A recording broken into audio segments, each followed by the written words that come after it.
Member Week is here at Lowe's. That means it's time for MyLowe's Rewards members to save big with up to 40% off hundreds of items like appliances, tools, home essentials, and more. Plus, get free standard shipping. Shop these exclusive member-only savings now through October 15th. Not a rewards member? Join for free today. Free standard shipping not available in Alaska and Hawaii. Exclusions and more terms apply. Loyalty program subject to terms and conditions. Details at lowes.com/terms. Subject to change. Hello. We're going to get into the episode shortly, but first, if you're ready to turn what you hear on the show into intentional daily practice, well, the Chase Club is for you. You'll get ad-free episodes, short daily essays, and the Chase Tracker, our new app that helps you track and stay focused on the key daily actions that matter most to your health, happiness, and vision. Click the link in the show notes or head to chasingexcellence.email/subscribe to join us. We look forward to seeing you there. Okay, let's get into today's show. Hello and welcome back to the show. I am Patrick. I'm here as always with Ben. We are joined today by Robert Glazer. Gentlemen, how are you? Doing great. Thanks, Patrick. Good. Thank you for having me. Hey, Robert. Good. Thank you for having me. Yeah, Robert. For folks who don't know, you're an entrepreneur, podcaster, and an author. Your newest book, which we're going to talk about today, is called The Compass Within, a little story of the values that guide us. It's a parable about understanding the importance of core values, the process of defining them, and the bravery we need to live by them. The book is actually coming out on the day that this episode comes out. So if you're listening to this, you want to get more from Robert, go find the book. Again, it's called The Compass Within. Let's just jump right into this big conversation about core values. It's something that Ben and I talk about a decent amount, and yet still, I think it's something that most people either think is one of those things like, yeah, that's important. I know my core values, like, cool, got it. Or they just go ahead and just ignore it altogether. And so let's start there. Is in your experience and thinking about core values, do you find that most people are getting it? Most people are trying but getting it wrong, or most people are kind of ignoring it entirely? Yes, and yes. So I've done this poll in rooms and in some of my speeches, and I usually ask, please put yourself in one of three buckets. And obviously certain groups skew, there's certain groups that have done this work more, but I'll say, do you, haven't really thought about my core values, thought about them. Maybe I have like a word like integrity or family or something like that. Or I have like a defined list of 4 core values that are written down and I pay attention to. And it's sort of like 50%, 46 or 7%, and like 2%, have that written list. And, for a concept that I think people get and they kind of put like, yeah, that's kind of vague or abstract. Like, I actually think it's very specific, and particularly in the company context too. I used to think the core values were BS because I go to all these companies, I'd see crap on the wall and no one behaved that way. And I was very, but then I came to see really great companies and that their core values sounded different and that all the behavior and reward systems in their company were about the core values. And so there's a parallel to that in individuals, right? And I'm sure we'll get into this, but I don't think one word values suffice. They don't do what they need to do. The most common people tell me are integrity and family. And I can tell you why both of those don't really work for different reasons. So yeah, I think it's a often discussed but misunderstood topic. And in fact, why I wrote the parable was I had this vision. Of writing this book about core. I had this framework that I knew worked. I had been working with people for 10 years, and I had this vision of writing this book called On Values and being in Barnes and Nobles and walking by, and no one would pick it up because like, who wants to read a book on core values? So I figured if I could show them what I'm actually talking about through a character, and they're like, oh, I've had that situation in my work with my partner and my community, like that I could kind of like change the conversation and be like, hey, let's listen because I think I can help you look at this in a different way. Yeah, it was funny. I was just at a little gathering last Friday, and core values came up, and I could tell that almost nobody had Rolled thought about eyes. them. And Yeah. then somebody said authenticity, and everybody was like, "Yeah, that's my core value." I was like, probably not until 2 minutes ago did you think that was a core value of yours. Yeah, and look, they like authenticity and they want to feel that they're integral. But Yep. maybe it kind of starts to help with how I define it, which is, a core value is a non-negotiable principle that guides your behavior and decisions. Historically, people have been willing to die for their core values. We even have the state of New Hampshire, live free or die. They're intrinsic. They're not aspirational. So when you figure them out, they actually reflect who you are and who you've been. You can kind of like look back and be like, oh, that makes sense. They're consistent. They show up across all areas of life and work and relationship and personal decisions, which is why family doesn't really work well as a core value. Family can be a priority. And most importantly, I think they're clarifying. They help you make better choices about who to spend time with, what job to take, where to live, kind of these big three that I talk about in the book. So that would fail most people's, core values. That definition, they'd say, oh, well, authenticity doesn't really help me with any of those things, right? So, and particularly have this kind of validation thing, which we can talk about at the end. But when you start to look at it from that realm, which is like, look, what do I really care about most? And I would argue, I think a lot of us have a sense of our values, but it's kind of the electric fence test in terms of like, if you get electrocuted when you hit the electric fence, like the goal was to not do that in the first place, right? Most of us know when our core values are violated. The analogy I use in the book that people have told me really makes sense to them is that if you're driving a sports car down a tunnel and I turn off the lights in the tunnel, you're not going to see the yellow line. Your car is going to hit the wall. It's going to scratch. You're going to go, oh, this is bad, right? This is like, if I crossed the core value, I'd be like, bad. I knew that was like, did not feel good. I'm going to pull back. I'm probably going to hit the other wall and I'm going to get out of the tunnel, but my car is going to look like crap. And the knowing and being able to articulate your core values rather than hitting the wall would be like turning on the lights and be like, there are the yellow lines and I'm going to stay in the middle and I'm going to stay away from these guys. Because when we violate our values, it feels horrible. So if we have these kind of like three ones that we've kind of said that might not be the right way: family, authenticity, integrity. What would be an exercise, or how could we lead some people to core values that would help them understand the non-negotiables, the clarifying, help make decisions? Let's tackle those, right? I'll give you as an example, and I kind of covered this in my HBR article on the topic. So when someone says to me integrity, I've heard 10 different definitions. Some people it's telling the truth. Others it's their words match their actions, which someone's told me, and that's how he defined it. So I would if you said that to me, integrity, I'd say, Ben, okay, what does integrity mean to you? And this is there's a scene in this, in the book with Jack and Jamie.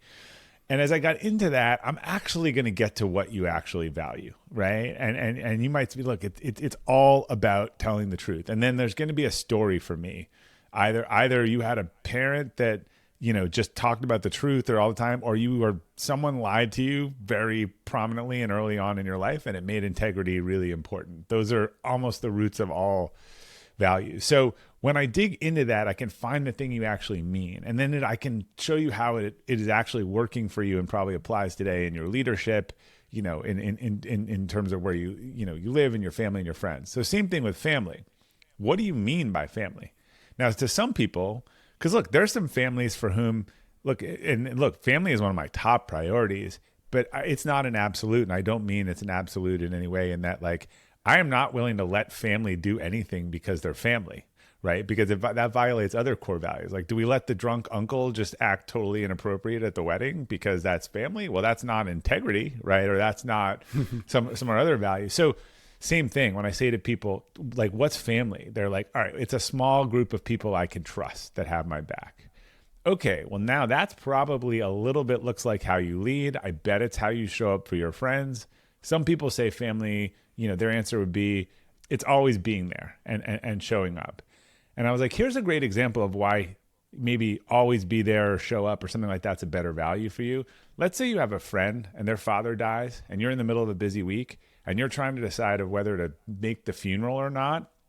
If you were clear that your values always show up, you're going to feel horrible if you miss that funeral. Like in a week or two, you're probably going to regret it for years because you violated something that's important to you. So those, they're kind of like signals, but if we could get a level 2 below for people and we ask the right questions, I will find out what it is that they actually value that they're using those one word things for. What could our listeners, what are those questions that our listeners could ask themselves? Yeah. So the values discovery process is sort of, talked about in the book and the course and stuff, and I'll tell people how to get it at the end, but it starts with these 6 questions and I'll go through some of them. People are always trying to write them down. So I put a list of them at robertglazer.com/6, SIX. You don't have to write them down if you don't want to, but they start with simple ones. Like, in what non-work environments are you highly engaged? And the answer I don't want to hear is like when I worked for Patrick, right? I want to hear like more like I worked for Patrick, but it was a small team with independence, and I had autonomy, kind of describing that. Another one which is in that list, which is super interesting, is what advice, help, or qualities do others come to you for? What do people come to you for to help them solve that you're naturally really good at? And then there's some inverse questions, and we can talk about why inverses are often a really great clue to someone's core values, because again, it gets to that violated. So what qualities in other people do you struggle with the most? Or what are the personal and professional environments where you really didn't do well? And again, don't tell me when I worked at Papa Gino's, which I did, it's my first job. Tell me like, oh, I worked at Papa Gino's and I had this micromanaging boss that was all over me and didn't let me do something. And I felt like I just had to follow directions and I had no independence. So if you take all 6 of these questions, you kind of fill out the answers on 6 pieces of paper, it starts to identify these themes. And what you do is you kind of group them all together, the similar themes, and then you start running them through this thing that I call the core validator, which will ensure that you don't end up with a one-word core value. And it will force you to word it in a way that it's actionable in decision-making. How do we go? So I have one word. Okay. Values. So let's use you as a real world guinea pig here. Yeah, cool. So I started with 3, and I'm very much into I like it to be memorable. So they're all H's, but it's humble, hungry, healthy, honest, and happy. And I to me, each one of those has little sub descriptors for them. So how do I move that forward to be more actionable, to help me more? So let's pick one of them. Maybe, let's look at maybe humble, right? And because again, if you're kind of, what's a humble decision or a not humble decision? So give me a sense of what is, and look, you're ahead of 90% of the people, right? Because you understand that those are recalling for you and their behaviors, but I think the wording will help improve it for you. So what does humble mean to you? Yeah, maybe just to pull back a little bit. I started with a little bit higher, a little bit a domino before that, which is kind of like, what do I want out of my life? Yeah. Right. And so kind of beginning with the end in mind and backtracking towards that, I want to be, these are kind of like the characteristics of what I feel like as you said, if I don't have these things, I feel like I'm going to be the car bumping into the walls. Yeah. So if I violate these things, that's where I feel like I go off track. It's also the type of thing that a lot of people, like you said, that will come to me, and this is what we'll talk about, particularly the healthy one and the hungry, being a coach. For the humility one, which is also, full disclosure, borrowed from Patrick Lencioni, Humble Hungry. He does Humble Hungry and People Smart. I love those as hiring criteria, yeah. And it's because that's like, I really value being a part of a team. Yeah. And if I was to think, what is the ideal team player? It is somebody that's humble, hungry, and happy. So the humility one it's about collective wins, not about me. It's not about getting my way it's not about who's right. It's about what's right. It's about a growth mindset. It's not about I have the answers. It's looking for not only accepting, but looking for feedback. So it's not necessarily the old definition of thinking less of yourself. It's thinking of yourself less. And I really like that. I think it was an Air Force colonel in terms of the humility one, which is humility is not meekness. It is actually the opposite. It is the courage to subside your own views in an effort to be open to other people's. So you had some amazing phrases in there that I actually would love to see elevated to the like, think of yourself less. Like that's pretty powerful. Like it's about the team winning, right? Those are the types of 2 to 3 letter words that anyone can say they're differentiated, right? But if I was interviewing someone, and I'd say, are they humble? I wouldn't ask them that. But I could kind of interview them like, think of yourself less. That's super. I know what that means. I know when people aren't doing that. If I'm making a decision, am I focusing on myself or on other people? So you said a couple of things in there, and I'd be curious, like which one really kind of hit it for you. Like what you said, what was the one about the team? It wasn't win it as a team, but it was think of the team or something like that. Yeah. So the example I give there when I'm working with my team or I'm hiring in the hiring process is if we were on a basketball team and we're kind of thinking about our next opponent, and you really believe that we should play man defense, but the coach decides to go with playing a zone, are you going to like throw a hissy fit? Yeah. Are you not going to give it your all, right? It's because you didn't get your way. Does that decrease your effort? That's not what a humble person does. Right. A humble person looks for team wins, and regardless if they get their way or not, it's full effort regardless. Yeah. So what I hear from you, it's really important. It's like put the collective first, right? And that is, again, and I think if we played with that wording, or you kind of got that, you would probably see that in your family, that's what you're stressing to your kid and your spouse, and kind of like it's probably put the family first. In work, it's put the team first, and it's similar in friends.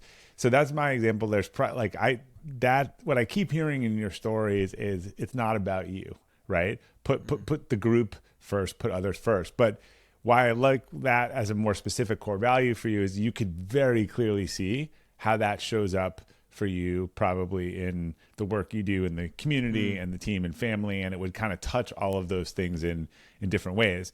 And that just, to me, that's much stronger. I know what you mean by that versus, humble. Because it's interesting. Another guy who kind of told me humble, and then we dug into it. And I always tell people, you'll see all the dots connect when you get this, right? He kind of was like, yeah, humility. And what he actually came out with is he was like, no one is better than anyone else. That was his. And he had this story from being, and actually all of his organizations were non-hierarchical. He had actually built this like he wouldn't want hierarchy. He remembered being 8 years old, and the guy next door in his, pretty good neighborhood was basically telling his son, if you don't work hard, you're going to be like that contractor who's working in our house. And he was so disgusted by that, and so like that this guy would just say that this person was a lesser human being.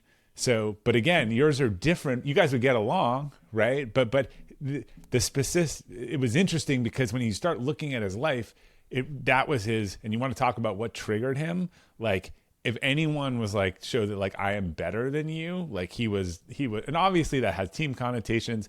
So this is why I think those drill downs just really get it more specific to you, and it gives you language that you can show up in situations and you say, look, in our family, you put the family first, right? And in our company, you put the team first. It's the same principle for you. I think it's stronger than humble. You mentioned the core validator test. I think it's useful to just go through those questions really quickly with this idea of like, even if Ben, you end up changing this, but the idea of instead of humble, think of yourself less. The 4 core validator tests are: can you use the core value to make a decision? Does the opposite of your core value cause discomfort in you when you think about it? Is the core value a phrase rather than a single word? And can you objectively rate yourself on it? And just when you even, Robert, to your point, think of yourself less. Yeah, exactly. You can say, did I, today in my meetings with the team, did I objectively, did I think of myself less? Yes, no, give myself a score. And so I think that's actually, did I put the group first? I like that one. Yeah. Yeah. So with those questions, I think it becomes a lot clearer as to, okay, am I just putting a nice word on the wall and making myself feel good? Or is this truly a value of mine that I can strengthen as though it was a skill? Yeah, and those questions, it's interesting. The first 2 are, do you have the right theme? Because a lot of people work on the right wording, but you might as well not work the right theme. So it's like, do I have the right theme? And then, can I get the phrase? And is it worded in a way that I could rate myself on it? I argued pretty strongly with a nonprofit I was helping with a couple of years ago, because even in corporate, I think these things have to come up in natural sentences. I have to be able to be like, Patrick, you did not own it yesterday, like with a client. You blamed everyone else. That was one of our core values. And this nonprofit wanted celebrate diversity as a core value.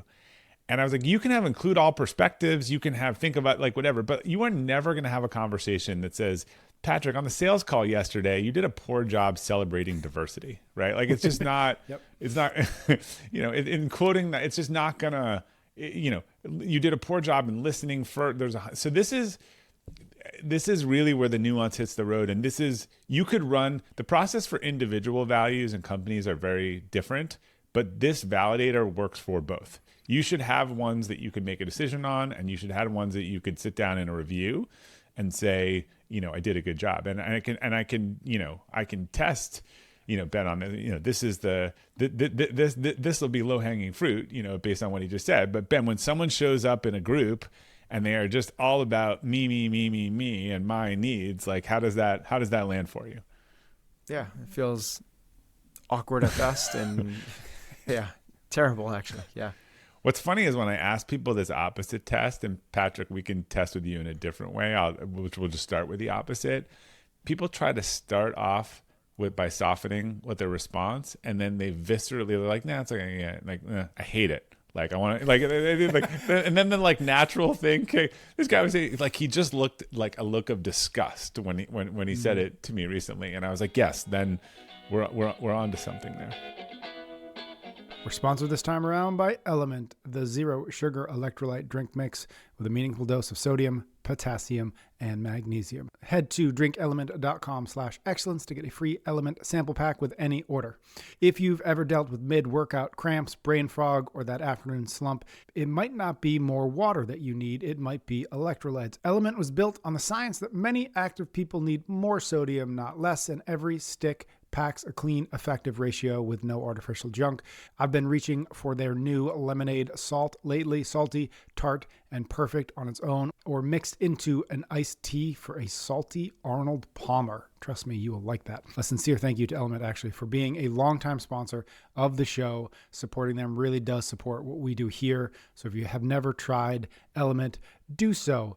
It's fantastic, and it's totally risk-free. If you don't love it, give it to a salty friend, and Element will refund you. DrinkElement.com/excellence is the place to go. DrinkElement.com/excellence. We're sponsored this time around by Function Health, the platform that gives you access to over 100 lab-grade biomarkers and clear insights so you can take ownership of your health. Learn more, functionhealth.com/excellence. Use the gift code excellence100 to get a $100 credit towards your membership. On this show, we talk about the 5 factors of health: fitness, mindset, nutrition, sleep, connection, as hedges against stress. They're the actions we can take to battle stress, which quietly does damage across our body. Getting blood work is another hedge because it lets us see how stress is actually affecting us and what we can do about it. Inside Function, you can test over 100 biomarkers that matter for resilience and recovery, biomarkers that routine checkups often skip, so you're left guessing. Function opens the black box and tracks results securely over time so you can act with confidence. It's a near 360-degree view of what's happening in your body. When life gets stressful, don't just feel it, measure it, then train, eat, sleep, supplement with better information. The first 1,000 listeners get a $100 credit toward their membership. Functionhealth.com/excellence, or just use the code excellence100 at sign up. Here's to owning your health. We're sponsored this time around by Skims, makers of men's underwear designed for all-day comfort, clean lines, and a fit that just disappears under whatever else you're wearing. Shop Skims Men's at skims.com. There's a rule in video editing. The best editors are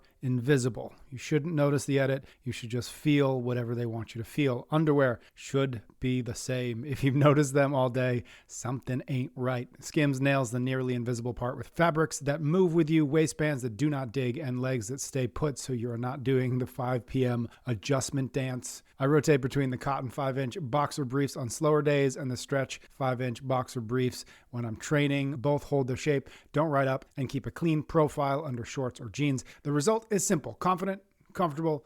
I'm not thinking about my underwear. Shop Skims Men's at skims.com if you want to be able to say the same. And at checkout, pick podcast in the survey and select our show so Skims know that we sent you. Can we back up a little bit? Because one of the things I really wanted to talk to you about is the distinction between harmony and dissonance as it relates to core values. Harmony being we are sort of moving in line, our life is moving in line with the values that we hold. Dissonance is we're like constantly bumping up against that wall that you were talking about in our car. Can you maybe walk us back to like, why does this work matter? Again, core values is one of those things that we can put on the wall. We feel like, okay, check that box. I've got my core values, whatever, whether they're strong or weak. But like, why do we do this work? Why does it matter that we sit and spend the time, spend the mental energy to actually ask ourselves these questions, to actually go through that core validator test? Yeah, I think I can actually almost start with a why and then the dissonance. So I think the why is like, look, do you want to live up to your potential? And do you want to make better decisions, including your most important decisions in life? There are not a lot of decisions that are objectively right and wrong, right? Like I should steal or not steal. a lot of these decisions, like it's just about, can we live with the outcome in 5 minutes, 5 days, or 5 years? And how does it feel like? And we don't like when we get them wrong. And so I think it's the ultimate decision-making rubric. It's the ultimate, am I doing what I'm meant to do and that I'm one of happiest doing? And that's where the harmony and dissonance comes in, right? In terms of, if you have that clarity, when you have that clarity, and this goes to my sort of capacity building framework and Elevate, you start looking around your life and you're like, yeah, I got to do half of this. I got to start moving away from this people and this community and this job, because this just frustrates me and boils my blood. And I got to double down on these things that are naturally, more, connected to me. So if I'm Ben, right, I'm probably coaching my kids and I'm building teams, and this is where I am just going to be happiest. And the board I'm on that asked me to go out and do something by myself and not talk to anyone and do any team thing, like, I'm going to drop that, because I realized, God, that's been frustrating me. And that work has been so exhausting. Burnout doesn't come from the amount of work you do. It does from the amount of things that are like hard. And, there's the stuff that we all do that 7 hours passes, right? And you're working on it and you didn't even notice the time and you're in flow.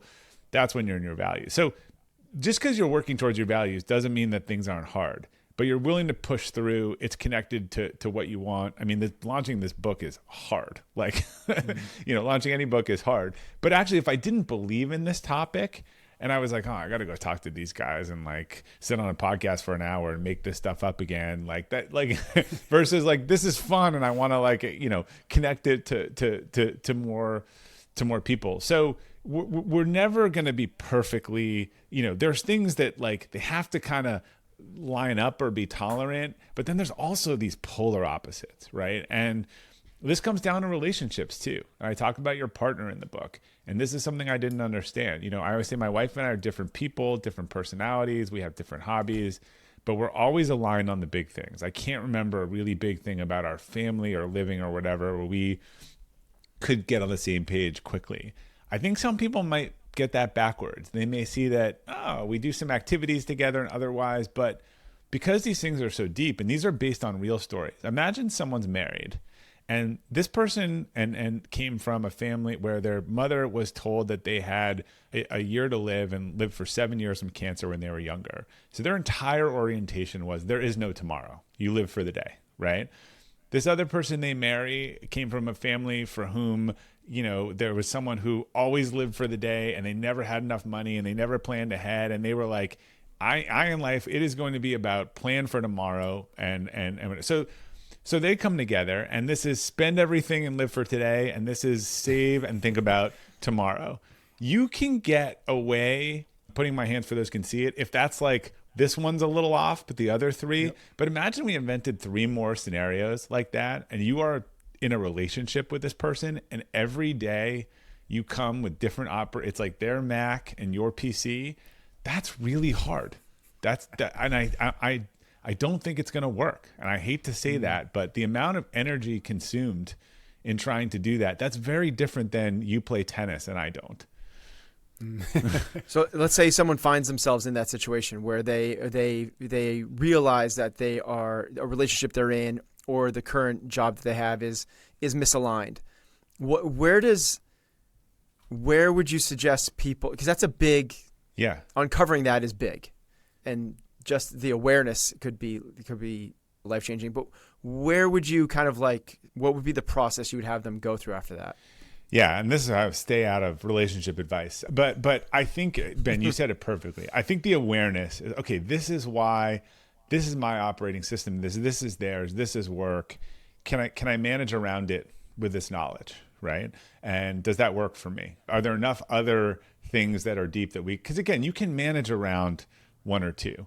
And some people don't have lined up core values, but they don't have opposite core values. Mm-hmm. But imagine, Ben, like that inverse, right? If your partner was that inverse, they always want to do things on their own. They don't believe in anything about the collective, and but you thought they were, you fell for them. They were cute and attractive and you had fun, but then you sit down and you start figuring out your family values and how you're going to build your life and your friends. And you're like, we have different operating systems. And so I think first is awareness, and then I think with that awareness, you can make a good decision. It's obviously an easier choice in your job. And I like to say that when you realize that your job could be your vocation, the type of work you're doing, or you could be doing the right work in the wrong place, as you'll see in the book. And my advice is the opposite of what I give companies. I always say, be wary about the people that quit and stay. But I think that you will set yourself free in your company. We all can't have the Jerry Maguire moment where we drop the mic and walk out. We have bills to pay and people that need food and all that stuff. But I think the day that you realize that and you say, I'm quitting this job, it doesn't align with my values, I just haven't found my new job yet, I think you'll feel this immense sense of release. Someone who read a preview of the book and had taken my course sent me an email recently, and they was like, look, I quit my job of 19 years because I just realized it was an irreconcilable values difference. And I just was so worried about it. And I can't explain to you the burden that has been lifted. And look, sometimes what I've learned is that when you take some risk and you take this thing out that is negative in your life, somehow something else finds its way in. Every time I've gotten rid of a horrible client that I was building my business that I didn't want to get rid of because we needed the money, like something happened that week where the universe like rewarded us with a better client or something different. I had someone come up to me after one of my keynotes on this a few weeks ago, and because these things are very personal and they land differently for each person, she even said to me, she's like, look, I have the opposite core value of my son on something I realized. And it's really kind of killing me. But as we talk through it, I think whatever happened to her as a child, this became super important. She reinforced this probably so much and too much that her son just tunes it out and doesn't want to hear it at all, which is very common, right? Like kind of yin and yang. And I was like, that's hard. I get it. You got to understand that it landed for you this way, it landed for him this way, and that's kind of a danger zone for the two of you because you're inverse on this one. Yeah, so in the book, it's Jamie, is that right? Yeah. Jamie, yeah. He kind of goes through this kind of, when we're talking about right now, but these different areas where core values show up: work, relationships, community. And you just kind of said that relationships, we're not a relationship coach, and that's a hard one. Work, if it doesn't need perfect alignment, but if enough don't totally align, making that change can create such a relief, such a release of the burden. What about in terms of community? And what do you mean by community? Yeah. And just to finish on the personal side, I was actually working with someone on our team on their personal core values as part of a leadership training exercise. And I did know they were going through a divorce. We hadn't even talked about it. And as we kind of went through those three, I was like, how do those sound? And the person kind of looked at me and they're like, and I knew they fit, but they were really quiet. And I was like, what are you thinking of? And they were like, my ex is the absolute opposite of two of these. And I was like, yeah, that's hard. Like I get it. So the community is the one I think we forget a lot about, but where we spend our time, either the town we live or the communities we join, whether those are religious or activity or otherwise, right? They kind of should reinforce our values. So Ben, I also have a value of health and vitality, and that's been escalated for me after some health, issues in the last couple of years. And great example. And I actually had a guy on from England, the only time I use this, but I said, if you really focus on health, right? And you want to be around people in health, and you live in Newcastle, England, you are, I don't know if you guys know, you are living in the wrong place. Everyone goes to the bar at 2:00 in the afternoon, and it's kind of an everyday thing, right? So you're either going to hold out of that and feel kind of bad, or you're going to go and participate and feel bad. And you probably, if that's the most important thing in your life, then you probably want to live in Park City, where you can go out and play pickleball. The social life does not revolve around drinking. So imagine we have someone, and there's some of this in the book and the characters, who has a core value of include all perspectives. They have curiosity, and they like talking to people, and they like hearing different viewpoints. And they live in one of these towns where everyone's got a red sign or a blue sign, and you better pick what team you're on or other. It's just not gonna feel really good to be in this place where the things that are reinforced are the things that are not tied to you. And I was coaching an executive team on their values. And I saw this woman and she just had the moment and she said it. And she was like, my town is not, like, she had the epiphany. It was pretty interesting. She's like, my town does not suit my values. Like it's just not, I don't know what she did with it. I don't know what she was going to do with it. And again, there are different elements of community, but willpower is really hard. And you're much more likely, if you surround yourself with like-minded people, you're going to emulate the behavior of the group. And when the behavior of the default of the group is not something you want to do, and you'd have to spend all day trying not to do that, you're not really setting yourself up for success with that. It's hard to change that in the community, right? So is the suggestion to move? I mean, there's different definitions of community. But again, imagine if you're or change right. your friend group, or you could friend your friend group or your activities, or maybe make a decision not to do something. So if I promise you, this guy, the no one better than anyone else guy, he doesn't live in a gated community, right? But imagine that he just didn't think of that, and he'd been telling his kids, "You're not better than anyone else," and he moves into a gated community, like where people can't get in, or literally are keeping people out. Like he's eventually going to be like, oh, this is like, I'm living a lie. Like this is not what I'm going to do. So yes, you might not have to move. And look, we all move at different points in our life. So I think this is just good to have on your checklist for, or me and my wife and I, we're going to be empty nesters in a couple of years. Where and how do we want to spend our time, right? This is a good checkpoint for who are the type of people we want to move to, or as we think about where we spend our time or the community.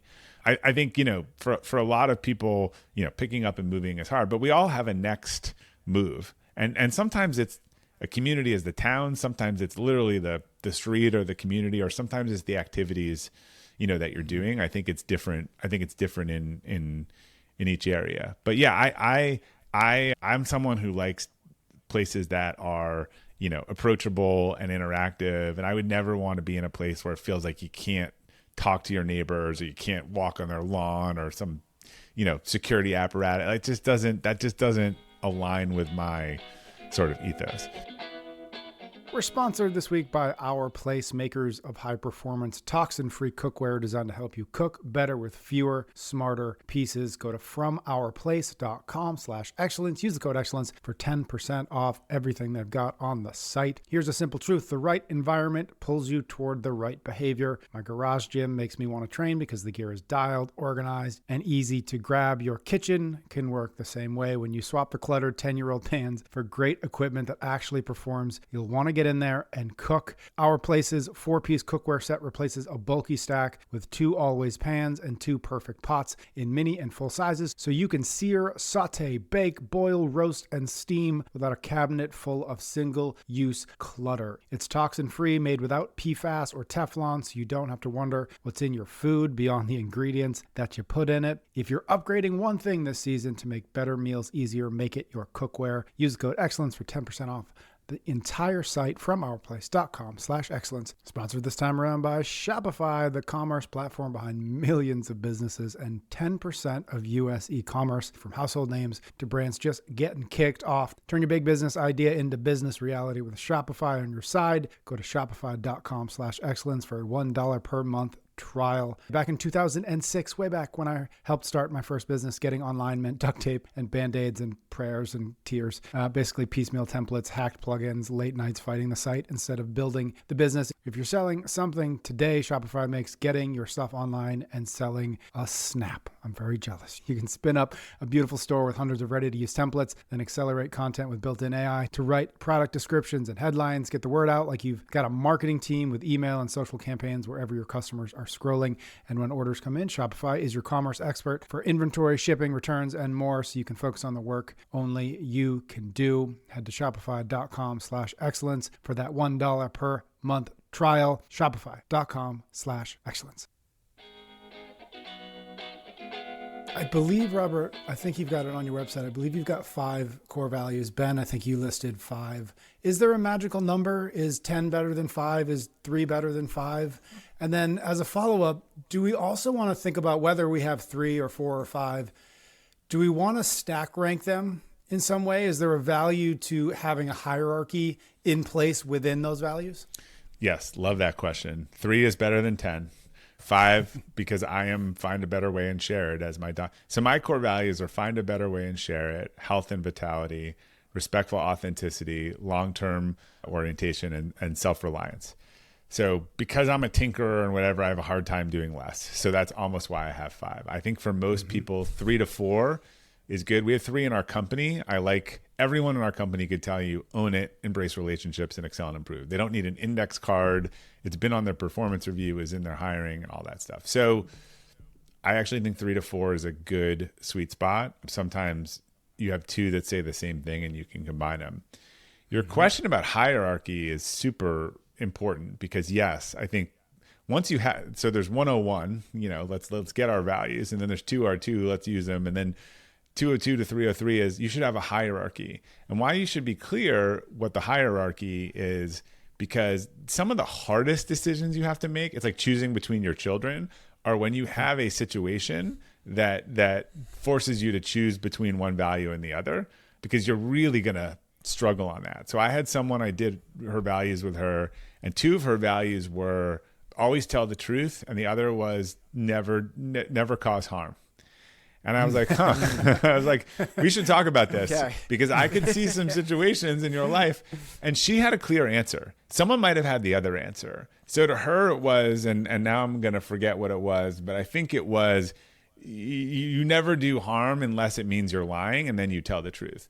Because if you find out that your best friend's partner is having an affair, are you going to tell them? Or are you going to let them get embarrassed? Like, I think in order to be able to, again, imagine how many nights sleep you would lose over that decision versus if you knew your core values and you actually knew which was higher. You're like, I can live with this decision. What I can live with is I can't live with the one if she comes to me 2 months later and said, you knew the truth and you didn't tell me, I can't live with that. I can live with her causing her some pain, knowing that I was the person that told her the truth, right? So yeah, this gets into the advanced aspects, but if you give me anyone's two values, I can come up with a situation that will put those in conflict, and then it's interesting. How do we protect against these things just being aspirational? You hear these and they're like, oh yeah, that one. Oh yeah, that sounds like I want to be like that type of person, or even like goal oriented and missing the trueness. I guess I'm answering with the kind of the tests that you run it through. Yeah. Well, this is where I say, you should be able to connect it. You should be able to connect it to a formative experience in your life, a positive or negative one. When Jamie has this epiphany in the book, when he figures out his value, most people do, when you actually figure him out, like this guy with a hierarchy, and like it looks like a stencil, and you like start putting it back on. You're like, that relationship, that job, like it goes all backward looking. It's not this is what I want to be. This is who I've always been. If you go pull out, and I've done this, if you pull out your report cards from school, those words will probably be in there. You literally, like, my report cards from 1st and 2nd grade said he wants to do things himself and he doesn't want to follow instructions and he wants to figure out the better way to do it. And he's very respectful about it. So I actually did this with my company. My mom found the preschool report card I had from 5 years old. And I took it and I rewrote it up as a 360 review, like changing out the name Bobby to Bob and playmates to colleagues. And I put it up in front of the company and I was like, look, this is why 360 is important. Feedback is important. Like, who thinks that this is pretty accurate? And they're like, that is dead on, like 360 review of you. And then I showed them that it was my report card at 5 years old in preschool. Wow. And it was the same. Here's what he likes to do. Here's what he doesn't like to do. And that's how you found the right thing. It's not, you're not doing it for marketing. It actually, it feels fundamentally, right or wrong to you. To the health thing is interesting. I don't know why, and I don't know how, but like my cousin, we used to throw out my grandmother's cigarettes and put these stickers everywhere. The "Kiss Me, I Love You." Like, she was so mad at us, but like at a young age, we were like, this is not healthy. That's awesome. You had this 101, 202, 302. For the 202 version of the use them. Yeah. How do leaders or individuals actualize them? Yeah. Instead, turn them from as you said, you walk in and they're posters on the wall to to operationalizing our values? So different in a company sense. We could have a whole different discussion about that because I've consulted some companies on that. But let's say you go buy this book and you do the course that you can get with it for free this week and you come up with your list. You're going to want to road test it. And so what I suggest to people is write them out, put them on your desk. Over the next couple months, look for these 3 scenarios to kind of shape them. Look for, this is really painful and hard and I'm frustrated by it. And I can look on my values and be like, is this captured in one or more things here, or what would capture it? This is awesome and I'm energized and I love doing it and I can do more of it. That should be the positive wording. The frustration should probably be the negative wording it should be the inverse. And then third is like, you have a decision. You have an important decision to make. Like, go back and look at that list and be like, as worded, do these things help me make a better decision? You know, when I think about long-term orientation on stuff, I think a lot about, even as I launched this book, I had some opportunity to like spend, some short-term money that was expensive, but that I thought would really change the long-term trajectory of the book. And I was like, I should definitely do that. And I remember even after COVID, I was so frustrated in our industry. I mean, fitness was even worse, but I always like to focus on, in my business, I had a president who kind of ran the day to day, and I like to focus on what were we doing 3 months from now and 6 months from now and 9 months from now. But the world couldn't look past 90 days and every board 90 days. And so I was forced to be short term for about a year, and I could sense how frustrated I was getting because it was, everything I was doing was reactive. It wasn't the stuff I like to do, which was to figure out the next and better thing and plan on how we were going to get there. Let's start to wrap this up. I've got one question maybe that can get us to the end, which is, as you've done this work with people, as you've asked them these questions, as you've asked them the follow-up questions, have you ever found that somebody came to a set of core values that was already aligned with the life that they were living? In other words, have you ever, when you do this work, have you ever found people already in harmony and they're like, oh, cool, great, I figured it out? Or is it the case that almost everybody, if not everybody, has a degree of dissonance built in for whatever reason? We've all got it. And this work is the work necessary to bring it closer to harmony. Well, what's super interesting is it's a little bit of both. It's amazing how much you've done this by hitting the walls and banging up your car a little bit. To the point of that guy last week, the no hierarchy, the no one's better than anyone else and had designed these flat organizations. It's just when we had that discussion, he was like, oh, like that next level of awareness maybe will save him a little bit of time next time before he gets it, or ask a better interview question to someone about what's your belief on hierarchy or how teams should be oriented. So I think we tend to get there by hitting our car along the wall. What I'm hoping is that, and it is fascinating to people how they have done these things or mapped out these things or found their way to a job that was the opposite of something, that drove them nuts about a core value. Just without the ability to name it, you're adding a lot of complexity. So I think the ability to name and label it, as Ben was a good example in this discussion. He kind of knows these things. He's around them. He gets there probably pretty quickly. But I bet if he switches that humble to, whatever we decided on, it's about the group. Put the group first. He's going to go back and probably already change some language and some policy and some interview and get there faster and probably make one less bad hire in the next year because of that. He's already got the wording. See, he rattled it right off. He didn't need to look at a piece of paper or, that's how you want them to sound and feel. And I'm guessing you'll see that language in something he's doing down the road. Is there a value that you see pop up frequently? Is there something that is kind of like maybe people, or maybe in a certain way that people, when you help them discover it, that you kind of like always, is in your back of your mind, you're like, this is one that a lot of people have. Just help. So yeah, help move people forward. You guys get this the good process. question awards because we have not talked about these things, but these are all discussions I've been having. Like, we're actually going to take all this data that we're starting to get around the book launch of people sending us our values and try to map out like are there like 20 common themes? Because I'm starting to hear and see there are definitely people who are like, again, that sort of, you need to include all perspectives. There's one about like constant and never ending improvement, like people who constantly have to improve things or tinker with them. There's definitely people in this realm of like team over self.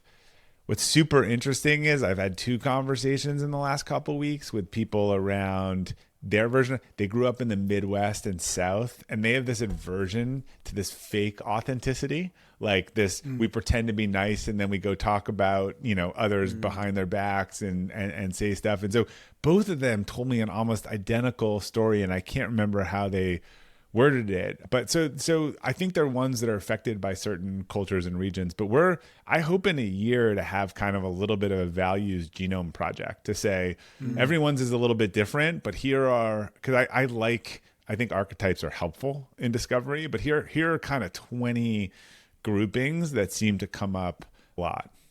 Trust is one. We'll have you back on, because I've done this exercise, but it's all based off of singular words, right? Here's the 100, trust, authenticity, integrity, hard work, customer service, all of those things that you pick and you kind of go like, oh, those.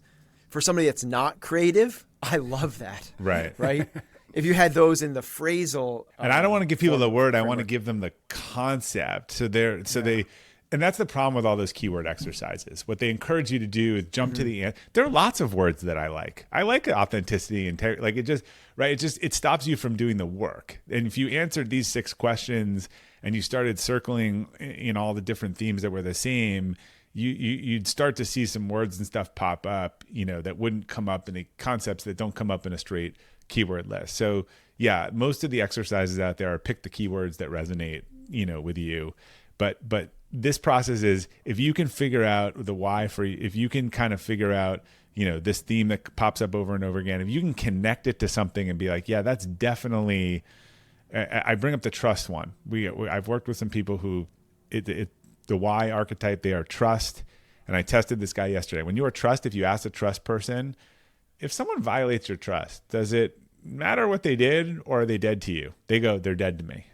Right. And this guy actually grew up in a foster home and 5 different parents. He started telling me the story. And like, so that's when you can understand that, like, this is just a keyword. This is like a really, like, I had to sort out as a young kid being put in these homes, whether this was a safe environment and I could trust people quickly. And so that is now my default way that I lead and manage and sort. And he tells people that work with him, if you violate my trust, it's unrecoverable, right? Like if you can make mistakes and all that stuff, but if you lie to me or you do something like this, like, we're not coming back from it. That's so much deeper than a keyword, because you understand why it's important to you.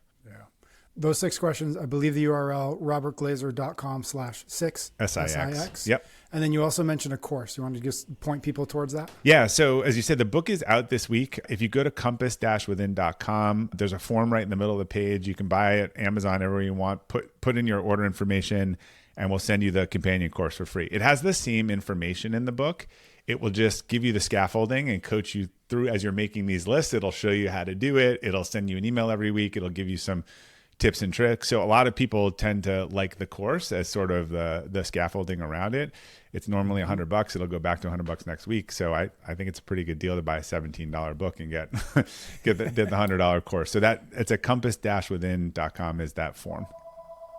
Fantastic. Robert, thank you so very much for your time. As your phone rings. That's okay. That's a perfect timing. That was the buzzer. Perfect timing to get out of here. But thank you so much for the work. Again, the book is called The Compass Within. I've already recommended it to 2 people, and I just read it. So I imagine I will continue to recommend it to folks. Go find it. I do recommend you read it. Thanks, bud. Thank you both for having me. Thanks, Robert. Thank you so very much for tuning into the show this week. 2 quick things before we go. The first, if you want even more from this episode, I do recommend you check out the full listener guide, where we break down all the big ideas. We ask reflection questions. We give you steps to put these ideas into action. The link is in the show notes. And the second thing, while you're there, check out the Chase Club. It's our premium membership where we include bonus content, ad-free episodes, and the brand new Chase Tracker app. Check it all out at chasingexcellence.email.